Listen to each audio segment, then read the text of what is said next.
This channel does not promote any violent, harmful, or illegal activities. All content provided by this channel is meant for an educational purpose only. Top quality और consistent performance के लिए सिर्फ silver pump नाम याद रखना। কোনো জিনিসের প্রয়োজন হলে এখন আর বারবার দোকানে যেতে হয় না। অনলাইনে অর্ডার করে দিলেই কয়েক মিনিটেই তা বাড়ির দোরগোড়ায় পৌঁছে যায়। আধুনিক যুগে যখন সবকিছুই মোবাইলে সম্ভব, তাহলে ভোট দিতে কেন কষ্ট করে বুথে যেতে হবে?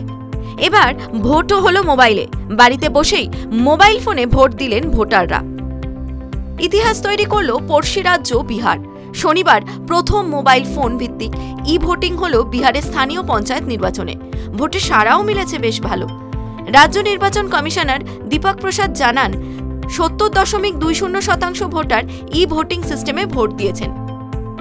বিহারের পূর্ব চম্পারণ জেলার পাকড়ি দয়ালের বাসিন্দা ভিভা কুমারী দেশের প্রথম নাগরিক, যিনি মোবাইলের মাধ্যমে ভোট দিলেন।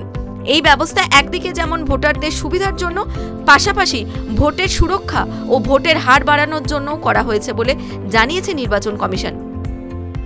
তবে সকলে এই ই ভোটিংয়ের সুবিধা কিন্তু পাবেন না। প্রবীণ ব্যক্তি, গর্ভবতী মহিলা বা বিশেষভাবে সক্ষম তারাই অনলাইনে বাড়ি বসে ভোট দিতে পারবেন। এছাড়াও পরিযায়ী শ্রমিকরা এই ভোটিংয়ের সুবিধা পাবেন।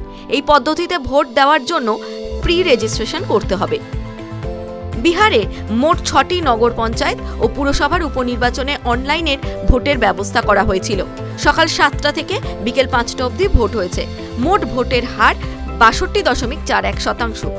30শে জুন ভোটের ফল প্রকাশ হবে। টিভি9 বাংলা ডিজিটাল।